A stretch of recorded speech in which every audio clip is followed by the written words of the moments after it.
Hai Gorgeous, selamat datang di channelku. Aku Gia, dan kali ini aku nggak lagi ngebacain kartu untukmu atau nge-review deck. Enggak, tapi aku mau bahas tentang apa yang sering kali muncul di medsos, dan sekalipun aku sering mengabaikan ini dan gak begitu peduli dengan isian konten itu, tapi ada satu momen aku melihat salah satu temanku menyukai sebuah postingan, dan postingan itu lewat di feedsku. Nah, iseng lah aku jadinya kan. Iseng, aku pengen tahu nih bahas apa sih, karena kayaknya menarik. Itu tentang sebuah tips atau bahasan tentang relationship. Oke. Nah, aku iseng lah nyimak isi kontennya, dan menurutku memang oke. Kontennya itu ya tentang hubungan toksik dalam relationship yang seringkali dijadikan sebagai hal yang wajar, dan bahkan memang seharusnya kayak gitu. Nah, masalahnya gini, oke, aku sambil melukis ngelanjutin. Kalian tahu kan yang ada nomor-nomornya gini? Nah, ini bentar lagi beres. Sambil aku ngelanjutin, aku sambil membahas ini sama kalian. So, mari kita mulai. Oke. Jadi aku nemuin sebuah postingan. Aku nggak mau spill postingannya. Yang bikin aku greget itu adalah, ya udah kontennya aman lah ya, tapi komentar dari para warganet itu tuh bikin aku agak sedikit, serius nih, beneran nih gitu. Soalnya itu komentarnya banyak sekali. Bener-bener ya kayak konten yang ya serame itu. Terus aku bacain lah tuh komentarnya kan ya, dan aku kaget karena banyak sekali teman-teman yang ngerasa kayak, loh bukannya hubungan itu memang harus kayak gini ya, kayak loh bukannya kita harus begini dan begitu ya. Terus sampai kayak, udahlah gak usah ikut-ikutan standar sosmed. Pokoknya kita yang ngejalan hubungan, kita yang paling tahu. Jangan jangan dibodoh-bodohi oleh sesuatu yang diposting sama orang lain. Padahal konten yang dimaksud ini adalah konten edukasi, teman-teman. Jadi sebenarnya memang ya si pembuat konten ini pengen ngasih tahu kalau dalam hubungan tuh nggak kayak gini loh, kayak kalian tuh terlalu memaksakan loh gitu. Kalau misalkan kamu pengen tahu apa sih bahasan kontennya, aku nggak akan spill, tapi aku bakal tulis poin-poinnya. Aku ambil 8 atau 9 ya. Nih, poinnya yang pertama ada posesif berlebihan. Yang kedua, sering ngasih silent treatment. Yang ketiga, cek HP pasangan setiap hari. Yang keempat, mengatur lingkupan pertemanan pasangan. Lalu kelima, mengancam putus setiap kali ada masalah. Keenam, cemburu di saat pasangan sedang me time. 7, selalu mengetes kesetiaan pasangan.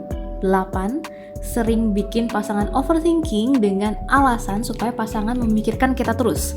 Yang 9, ini klise tapi ini masuk gitu. Yang 9 adalah, aku nggak bisa hidup tanpamu. Menurutmu ya, Gorgeous. Kamu setuju nggak dengan poin-poin yang tadi udah disebutin? Apakah itu sebuah hubungan yang toksik, atau memang dalam hubungan harusnya seperti itu? Kita mulai bahas satu persatu ya. Yang pertama, ada posesif berlebihan. Karena sebenarnya konten ini maksudnya kamu tuh udah toksik kalau kamu tuh terlalu berlebihan sama pasanganmu. Yang pertama adalah posesif berlebihan. Gini, kalau misalkan kamu nyaman sama pasanganmu, kamu harusnya gak akan posesif, say. Kamu gak akan seposesif itu, kamu gak akan sengatur itu, karena ketika kamu posesif berlebihan sama pasangan kamu, berarti kamu itu gak percaya sama pasangan kamu, dan kamu punya keinginan untuk mengontrol kehidupan pasanganmu secara tidak sehat. Iya, ini toksik. Dan ini bisa menghambat kebebasan individu dan menciptakan perasaan tertekan. Kalau misalkan kamu ngerasa, ya pokoknya aku harus posesif sama dia, karena kalau dia gak diposesifin, dia bakal ngelakuin hal yang bikin aku gak suka, aku marah. Pokoknya aku harus ngatur dia, aku harus posesif sama dia supaya dia tuh nurut sama aku, supaya dia tuh gak seenaknya. Nah, itu udah masuk hal yang toksik, teman. Kalau misalkan kamu berpikir kayak dalam hubungan itu wajar kalau kita posesif, kita ngatur pasangan kita, karena pasangan kita kan milik kita. Pasangan kita ya dia punya kita, dia harus menurut sama kita karena kita pasangannya. Kita harus bisa ambil kendali atas pasangan kita. Dan sorry to say, itu sebenarnya toksik. Dan yang bikin aku kaget, banyak banget orang yang komentar kayak, loh kita tuh harus ngatur pasangan kita tuh harus posesif, karena kalau enggak nanti dia bakal gimana-gimana, dia bakal misalnya dia gak akan setia sama kita, dia bakal seenaknya sama kita, dia gak bisa ngelarang kita. Nggak gitu. Kalau misalkan kamu posesif sama pasanganmu, kamu banyak ngatur, berarti kamu gak percaya sama pasanganmu sendiri. Lalu kamu menjalani hubungan yang kamu sendiri gak percaya. Itu bikin kamu capek dan itu masuknya toksik. Nah, kamu gimana? Kamu suka posesif nggak sama pasanganmu? Ya sebenarnya kalau misalkan posesifnya ini karena kamu peduli, karena kamu sayang, karena kamu tahu nih pasangan kamu nih emang harus diomongin, diingetin. Kalau nggak pasangan kamu mungkin bakal lupa. Terus dia jadi kayak nggak ingat sama diri dia sendiri. Akhirnya kamu agak ngatur dia segala macam, ya it's okay. Tapi ada batasannya, say. Kalau misalkan kamu terlalu ngatur banget sampai semua-muanya kamu posesifin, itu masuknya udah toksik. Jadi sewajarnya kamu harus tahu batasan. Gak semua orang itu adalah milikmu. Maksudnya bukan berarti pasanganmu itu milikmu. Salah ngomong aku. Walaupun kamu adalah pasangan seseorang, bukan berarti kehidupan dari pasanganmu adalah milikmu dan kamu bebas untuk mengatur apapun yang pasanganmu lakukan. Kalau misalkan kamu benar-benar seposesif itu secara berlebihan, ngatur semua-muanya, ada yang harus dipertanyakan di sini. Kamu sama dia hubungannya seperti apa? Kamu berarti nggak nyaman, kamu nggak percaya sama pasanganmu, dan ya bakal ada kendala memang. Dan itulah hal yang tidak sehat. Tapi yang bikin aku kaget, banyak banget orang yang ternyata sangat posesif sama pasangannya dan mengatakan kalau wajar dong dalam hubungan kita harus posesif sama pacar kita, kalau enggak ya nanti bla bla bla bla bla. Say, kamu merasa insecure di hubungan ini dan itu toxic. Oke? Kita lanjut ke poin yang kedua. Oke. Poin kedua, sering ngasih silent treatment. Ayo, apakah kamu orang yang suka kalau lagi kesel sama pasangan terus kamu diemin, kamu silent treatment dengan harapan supaya dia berpikir, terus dia introspeksi, terus dia yang bakal ngejar kamu, dia yang bakal minta maaf, dia bakal memperbaiki keadaan? Apakah kamu orangnya seperti itu? Atau kamu cuma sebatas orang yang sebenarnya emang gak bisa aja kalau misalkan ada sebuah masalah dan kamu yang gak terbiasa buat menyelesaikan dan akhirnya kamu diam, kamu nunggu sampai dia yang menyelesaikan masalah ini? Apakah kamu orang yang suka ngasih silent treatment? Karena sebenarnya balik lagi ya, yang kita bahas adalah jika kita melakukan ini secara berlebihan itu adalah toksik. Nah, masalahnya orang gak sadar dia udah melakukan ini secara berlebihan atau enggak. Silent treatment ini tuh sebenarnya bentuk komunikasi yang pasif agresif dan tidak dewasa. Apakah kamu kesindir? Karena dulu aku pun adalah orang yang suka melakukan silent treatment. Karena ketika aku ada masalah sama pasanganku, aku memilih untuk diam. Dan aku sadar aku tidak dewasa. Ya, jadi alih-alih menyelesaikan masalah secara terbuka, silent treatment itu malah menciptakan jarak emosional, kebingungan, dan rasa tidak dihargai. Jadi, kalau kamu ini merasa kamu udah bener nih, paling bener nih dalam menjalani hubungan, kamu ngerasa kamu udah paham, kamu merasa dewasa, kamu gak akan membiarkan pasanganmu dalam sebuah kebingungan, say. Ya, karena ketika kamu nge-silent treatment dia, ya bukan berarti itu memperbaiki masalah. Kalau misalkan kamu pengen dia ngerti, ya kamu ngomong ke pasanganmu, dia gak akan tiba-tiba ngerti dengan sendirinya dengan didiemin sama kamu. Ya pasanganmu bukan cenayang juga, bukan dukun juga kan. Jadi ya kalau ada sesuatu kamu omongin. Tapi ya gimana ya, kadang kita juga egois gak sih? Ketika kita ngerasa kesel segala macam, kita ngerasa pasangan kita nggak ngerti, ya udah kita diamin aja dengan harapan dia memperbaiki, dia ngejar. Tapi nggak bisa gitu, say. Ketika sering banget kita ngasih silent treatment, ya itu udah toxic. Tapi ya kalau misalkan kamu cuma ngasih silent treatment kayak cuma sekali 2 kali, ya masih oke sih. Cuman kalau jadi kebiasaan, nggak sih, itu sebuah hal yang buruk karena komunikasi kalian otomatis bakal berantakan. Dan ya kedepannya bakal semakin sering terjadi. Setiap kali ada permasalahan, kalian akhirnya saling diam, gak ada ngomong. Apa yang kamu mau, pasanganmu jadi gak tahu. Apa yang kamu inginkan juga, apa yang kamu harapkan, pasanganmu gak tahu. Dan pasanganmu dibiarkan untuk menebak-nebak. Dia dibiarkan untuk berkreasi sampai akhirnya benar-benar bisa ngelakuin apa yang kamu harapkan. Ya tapi kan gak bisa kayak gitu. Pasanganmu bakal capek, dia bakal ngerasa gak dihargai, dia bakal terjebak dalam rasa kebingungannya. Dan itu bukan bentuk dari caramu mencintai dia. Kalau kamu sayang sama dia, kamu pengen di ngertiin, ya kamu ngomong. Semua itu butuh dikomunikasikan, bukan didiamkan. Jadi jangan kayak ya udahlah, yang penting aku udah ngode, aku pengen dia yang peka. Nggak bisa gitu. Tetap kamu harus ngomong.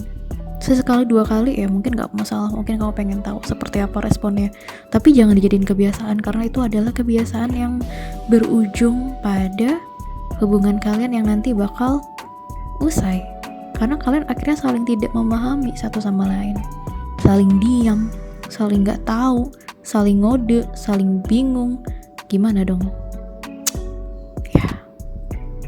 Oke, kita lanjut ke poin yang ketiga.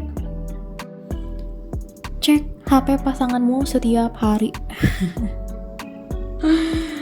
Oke, gini. Aku pribadi adalah orang yang tidak pernah memberikan HP-ku untuk pasanganku. Kayak misalkan akunku, apalagi kayak sandi segala macam ya. Menurut aku itu ranah privasi, karena setiap manusia itu punya privasi. Aku sangat menghargai yang namanya privasi. Dan aku pun tidak akan melakukan itu ke pasanganku karena aku menghargai dia. Dan kalau misalkan aku sudah berkomitmen dengan seseorang, aku akan percaya dengan pasanganku. Jadi untuk apa aku ngoprek urusan pribadinya dia? Dan menurutku yang namanya ponsel, HP itu hal yang ya privacy kan. Kamu risih nggak kalau misalkan HP-mu nih dicek-cek terus sama orang lain? Ya sekalipun itu pasanganmu ya, mungkin kamu nggak masalah. Tapi namanya sebuah hubungan tetap harus punya batasan. Kita nggak bisa muanya kita buka untuk pasangan kita. Apalagi yang namanya HP, alat komunikasi kan. Dan kamu menggunakan HP itu nggak cuma untuk kamu sendiri. Kamu punya kontak di situ. Kamu suka ngobrol di situ sama orang lain. Entah ya sama keluargamu atau sharing sama temanmu, atau kamu mencari sesuatu di HP-mu, itu udah masuk ke ranah privacy. Dan menurut aku ini udah gak bijak sih, ketika apalagi ya kamu yang suka ngecekin HP pasangan untuk bacain chat dia sama orang lain. Menurutku juga selain itu toksik, itu udah melanggar etika sih, karena itu bukan urusan kamu, bukan hak kamu juga untuk tahu percakapan pasanganmu dengan orang lain. Siapa tahu mereka sedang membahas sesuatu yang emang kamu gak boleh tahu dan kamu jadi tahu. Ya mungkin kamu berpikir ya supaya dia jadinya terbuka sama aku, dia jujur, akhirnya gak ada yang bisa ditutupi, jadi aku bisa tahu kapan pasanganku selingkuh dan segala macam. Ya balik lagi, berarti kamu merasa tidak nyaman, kamu tidak aman, kamu insecure kalau pasanganmu bakal begini dan begitu, kamu khawatir, kamu gak percaya sama pasanganmu sendiri, makanya kamu ngelakuin itu, ngecek tiap hari gitu. Ya sebenarnya kalau sekali ngecek ya mungkin gak masalah ya, tapi kalau aku pribadi sih aku tidak suka. Balik lagi, setiap orang punya standar yang berbeda, makanya kita gak bisa yang kayak ngikutin standar sosmed ya. Kalian gak lihat ya aku lagi ngewarnain apa? Bagian yang pinggir banget ini, bagian pinggir banget. Ya begitu. Jadi kalau misalkan kamu adalah orang yang sering banget ngecekin HP pasanganmu, Iya, oke, kalau pasanganmu nggak masalah ya silakan. Tapi kalau misalkan kamu agak memaksa dan kayak terus-terusan ngecek saking kamu nggak percaya sama pasanganmu, ya balik lagi, ini patut dipertanyakan, ada apa denganmu sampai segitunya sama pasanganmu? Kamu nggak percaya kah sama dia? Terus kalau kamu nggak percaya sama pasanganmu, kenapa kamu menjalin hubungan sama dia? Itulah. Apalagi kalau kamu sampai ngebacain chat yang nggak perlu, dan kamu akhirnya jadi tahu apa yang orang lain omongin ke pasanganmu, padahal itu sebuah hal yang di luar ranahmu. Kayak, ya menurutku sih kayak nggak ada etikanya sih. Jadi ya balik lagi, mungkin kamu sesekali butuh kayak ngecekin, kayak pengen tahu ada apa, ya oke, tapi dengan catatan atas seizin dari pasanganmu ya. Sekalipun di pasangan kita juga tetap harus punya etika dong, ya nggak sih? Kamu punya etika kan? Kita lanjut ke poin keempat, itu ada tentang mengatur lingkupan pertemanan pasanganmu. Nah, nyambung dari yang sebelumnya, ketika kamu suka ngecekin HP pasanganmu almost every day, terus kamu juga akhirnya tahu nih, oh dia tuh teman mainnya ini, oh teman nongkrongnya tuh ini. Oke. Terus kamu berpikir kayak, aku nggak suka nih kalau pasanganku tuh main sama si A. Terus jadinya kamu ngelarang dia main sama si A, kamu membatasi dia. Terus dia main sama si B, kamu gak suka juga nih sama si B. Terus akhirnya ya kamu ngelarang dia juga main sama si B. Kalau kamu punya alasan yang masuk akal, silahkan. Tapi balik lagi, sebelum kita jadi pasangannya, sebelum kamu nih jadi pasangan dia udah punya kehidupan. Dia punya hidupnya sendiri, dia punya teman-temannya sendiri, mungkin ya dia punya dunianya sendiri, dia juga punya keluarganya sendiri. Kamu gak bisa mengatur itu. Sebelum kamu ketemu dia udah punya hidupnya ya, dia punya pertemanannya, ya tinggal kamu menerima aja. Kalau misalkan dirasa menurutmu nih pertemanan dia itu nggak bagus, karena ketika dia main sama si A atau si B misalnya, dia tuh jadi kayak nggak bener, dia jadi kayak sering ngebohong segala macam, kamu omongin sama dia, kamu sebut tuh keluh kesah kamu tuh ke dia, obrolin lagi, terus kalian diskusi, kamu bilang ke dia, gimana nih, aku nggak nyaman karena kalau kamu habis main sama dia kamu tuh bakal begini, aku jadi merasanya seperti ini, begitu. Nah, kamu omongin, lalu kalian diskusi, kalian cari jalan keluarnya bareng-bareng gimana. Jadi kamu nggak yang ngekang dia, kamu nggak ngatur pertemanannya dia, dan dia pun ngerti kenapa kamu nggak suka gitu. Kasih alasan yang jelas. Jadi nggak yang serta-merta kamu langsung larang segala macam, dan jadi akhirnya ya dia ngerasanya dikekang, dia ngerasanya nggak dipahami segala macam. Dan balik lagi, dia punya kehidupannya sendiri sebelum kenal sama kamu, dan kamu harus respect itu. Kalau kamu gak nyaman, kamu bisa omongin pelan-pelan ke dia sampai dia paham kenapa sih kok kamu gak suka sama teman-temannya. Kalau misalkan dia bisa ya memahami apa yang kau maksud dan emang tujuannya baik, dia juga pasti bakal dengerin kamu kok. Lalu selanjutnya ada mengancam putus. Setiap kali ada masalah. Oke, ini kayak please kalian kalau sampai kayak gini, memang kalian dikit-dikit kayak ada masalah, ya udahlah putus aja lah, aku capek, udah mending kita selesai aja daripada kayak gini terus. Aku nggak suka kamu kayak gini, aku nggak nyaman, kamu nggak nurut sama aku segala macam, udah kita putus aja, kamu nggak ngehargain aku bla bla bla bla bla bla. Terus akhirnya kamu dengan entengnya udah putus, atau pasanganmu kayak gitu, oh ya berarti kalian menggampangkan komitmen di hubungan kalian. Jadi kalau misalkan kamu berpikir kayak ya udah pokoknya kalau ada masalah ancam aja putus, kalau emang dia sayang sama aku pasti dia akan memperbaiki, karena dia nggak akan mau putus sama aku. Enggak, saya semua orang punya titik batasan kesabaran. Ada kalanya memang nggak semua hal itu harus ditunjukkan dengan dia mau sama aku, dia cinta aku, dia sayang aku, nggak mungkin dia ingin putus dariku. Jadi sekalipun ada permasalahan, dia pasti akan ngalah kalau misalkan aku ngancem putus, karena aku yakin dia nggak akan mau putus dan dia akan akhirnya menuruti apa yang aku mau. Nah itu toxic. Okay? Jadi kalau misalkan kamu lagi marahan nih, lagi berantem, kayak ya udahlah putus aja, terus kamu berpikir dia tuh cinta nggak sih sebenarnya, kayak kamu pengen nih dia membuktikan Kalau misalkan dia beneran cinta, sayang, pasti dia gak akan mau putus. Sekalipun kamu misalkan emang lagi nyebelin banget gitu, kamu tahu kamu nyebelin, tapi kamu menjadikan itu sebagai senjata. Kalau dia sayang ya dia gak akan putusin, dia bakal tetap bertahan. Nggak gitu, dia manusia, dia punya perasaan juga. Jadi kalau kamu menjadikan putus sebagai alat senjatamu ya untuk menunjukkan cintanya dan untuk mempertahankan hubungan kalian, justru ya itu udah toksik. Tidak bisa seperti itu. Kamu gak bisa menjadikan itu sebagai senjatamu. Berarti ya balik lagi, ada yang dipertanyakan, kenapa kok kalian semudah ini dengan komitmen ini, seakan-akan kata putus tuh jadi hal yang mudah untuk diucapkan. Nggak gitu.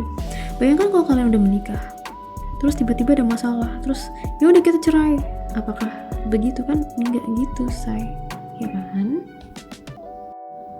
Poin selanjutnya, cemburu di saat pasangan sedang me time. Kayak gini, sama kayak yang tadi ya. Kenapa kita nggak suka sih kalau pasangan kita me time? Emang kita nggak pernah me time? Emang kenapa kalau pasangan kita me time? Karena yang aku temukan dari beberapa komentar itu ya, ada yang ngerasa ketika kalau pasanganku me time, aku ngerasa kesepian karena dia akhirnya sibuk sama diri dia sendiri, aku merasa diabaikan. Terus kamu berharap pasanganmu 24/7 sama kamu gitu. Ya, dalam hidup kita kan kita gak bisa membuat seseorang untuk terus-menerus berada di sisi kita setiap waktu dong. Pasti ada kalanya dia butuh space. Dan me time itu bukan sebuah hal yang egois loh. Karena me time itu sebuah kebutuhan penting bagi setiap orang untuk menjaga kesehatan mental dan keseimbangan diri. Jadi kalau misalkan kamu cemburu saat pasangan kamu sedang me time, itu menunjukkan kamu tuh nggak sepenuhnya paham dan tidak sepenuhnya bisa menghargai kebutuhan pasanganmu sendiri. Kadang kita butuh tenang, kita butuh waktu untuk diri kita sendiri, kita butuh menyeimbangkan energi kita sendiri. Dan kalau misalkan kamu ngerasa ya aku gak suka pasanganku me time karena dia bakal mengabaikanku banget, dia bakal cuek sama aku, dia bakal slow respon, ya gimana say? Hidup dia gak untuk kamu doang, dia juga punya kehidupannya lagi, dia juga punya emosi, dia pun manusia. Ada kalanya dia lelah, dia butuh recharge dirinya, dia butuh untuk berdamai sama diri dia sendiri dengan segala macam permasalahan hidupnya. Dan setiap orang kan punya cara me time yang berbeda-beda. Bukan berarti me time itu harus sendirian segala macam juga kan. Tapi ya kamu harus paham me time pasanganmu tuh kayak gimana. Kamu harus tahu nih cara dia me time, stylenya dia kalau me time itu kayak gimana. Apakah dia memang menyendiri, apakah dia menghilang, apakah dia tidur, apakah dia main game, atau dia nongkrong segala macam. Pokoknya bukan berarti dia mengabaikanmu dan mengesampingkanmu sebagai pasangannya, tapi dia lagi butuh momen sama diri dia sendiri gitu, supaya akhirnya nanti ketika dia sama kamu lagi nih, mulai ngobrol lagi, dia udah kayak kembali ke diri dia yang memang sudah full energi. Nah, kamu jangan berpikir kayak, oh berarti aku tuh gak bisa ya bikin dia nyaman, oh berarti aku gak bisa nge-recharge energi dia ya, oh berarti sebenarnya dia sama aku tuh capek, bla bla bla. No, gak gitu. Setiap orang punya caranya masing-masing untuk me time ya. Dan ya udah hargailah. Toh ketika dia me time bukan berarti dia melupakanmu, bukan berarti dia mengabaikanmu, terus tiba-tiba dia gak mau sama dirimu, ya enggak dong. Kasih dia space, kasih dia waktu, kasih dia tempat untuk diri dia sendiri bertumbuh, supaya dia bisa jadi lebih baik ke depannya, lebih mengenali apa yang harusnya dia lakukan juga di hidupnya, dampaknya ke diri kamu juga. Jadi ketika pasanganmu me time, hargai, kasih dia ruang. Kalau kamu ngerasa sendirian, ya kamu juga bisa mencoba untuk me time. Kamu lakuin apa yang bisa membantu merasa kayak nggak sendirian. Lakukan hal yang produktif. Kamu juga punya kehidupan kan? Kehidupanmu gak semuanya tentang dia kan? Ya dong. Seimbangkan kehidupanmu, saya. Lanjut ya, poin selanjutnya. Ini biar gak kepanjangan.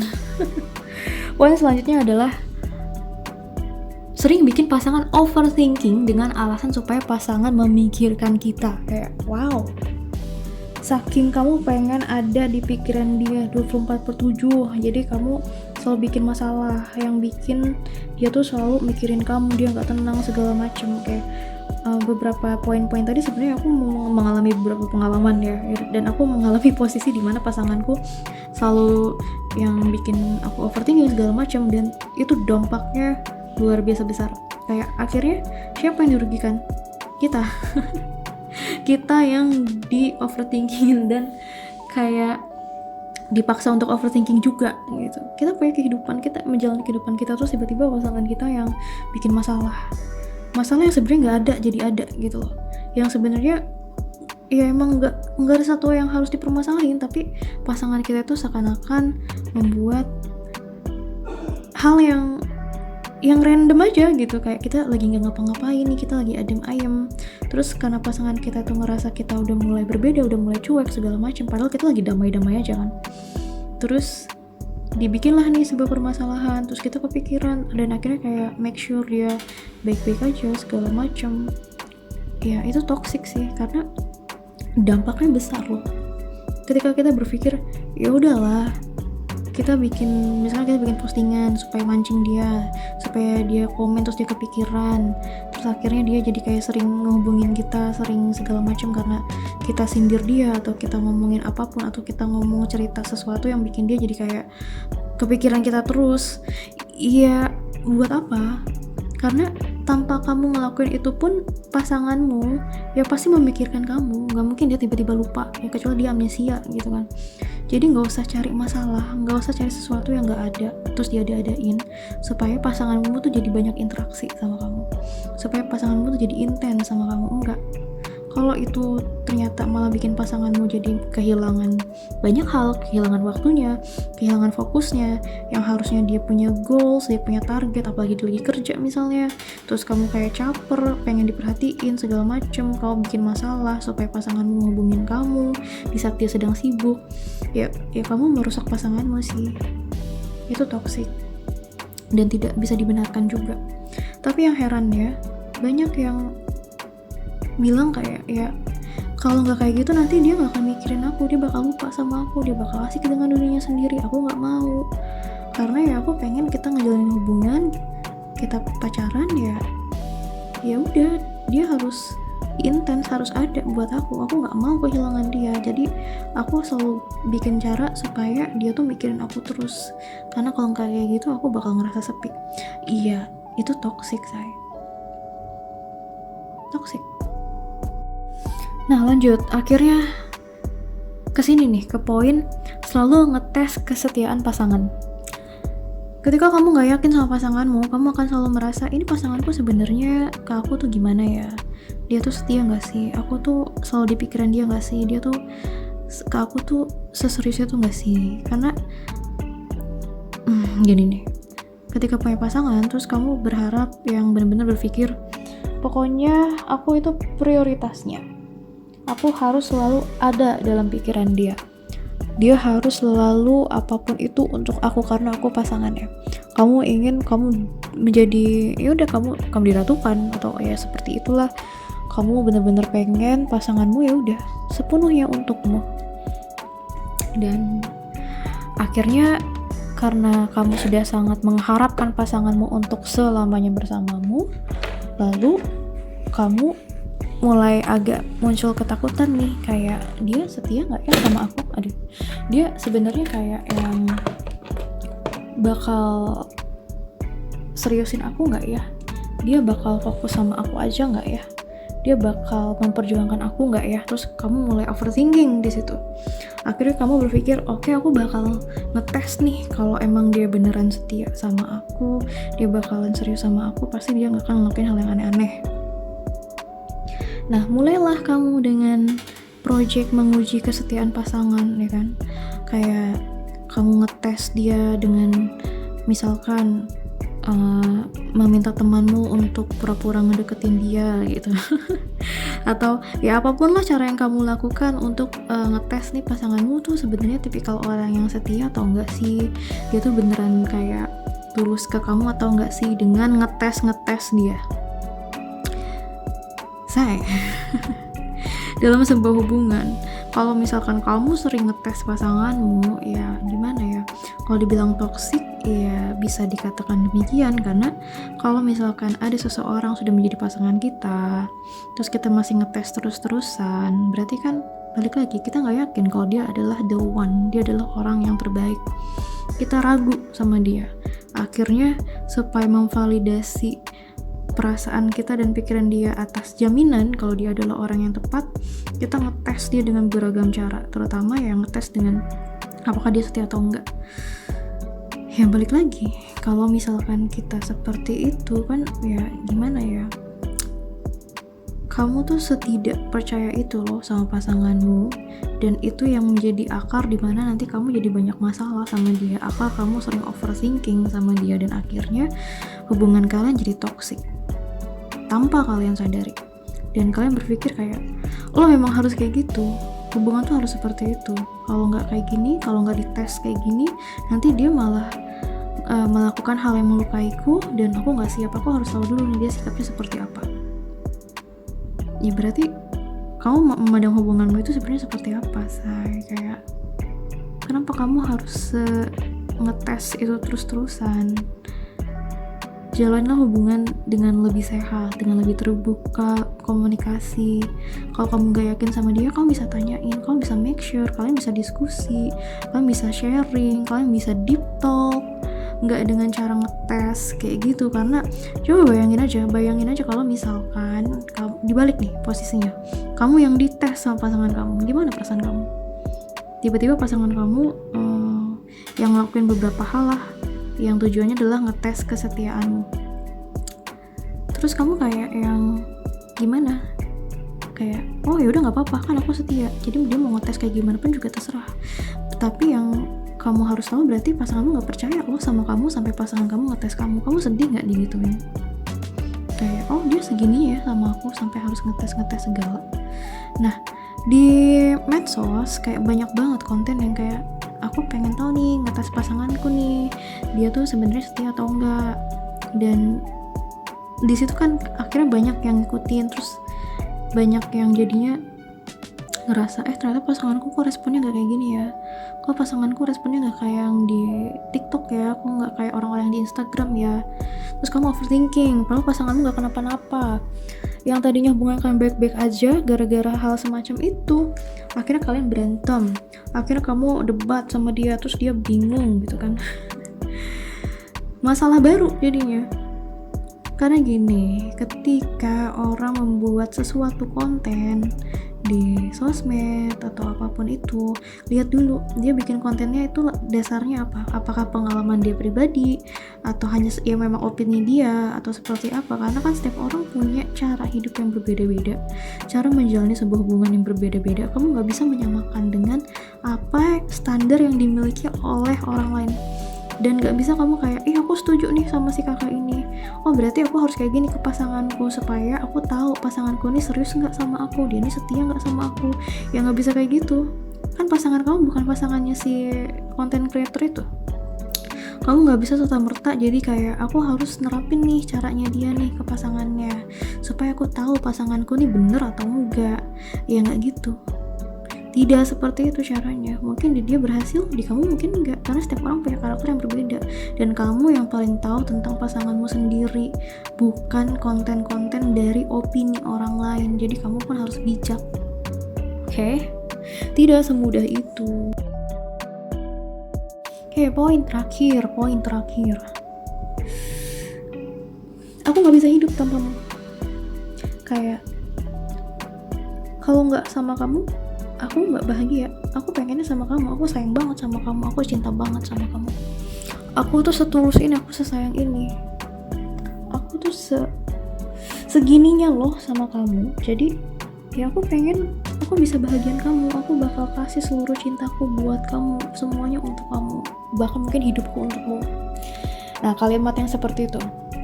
Terus yang pokoknya intinya tuh pokoknya kalau nggak sama dia, nggak sama kamu nih, aku nggak bisa nih menjalani hidupku dengan baik gitu. Itu sudah toksik.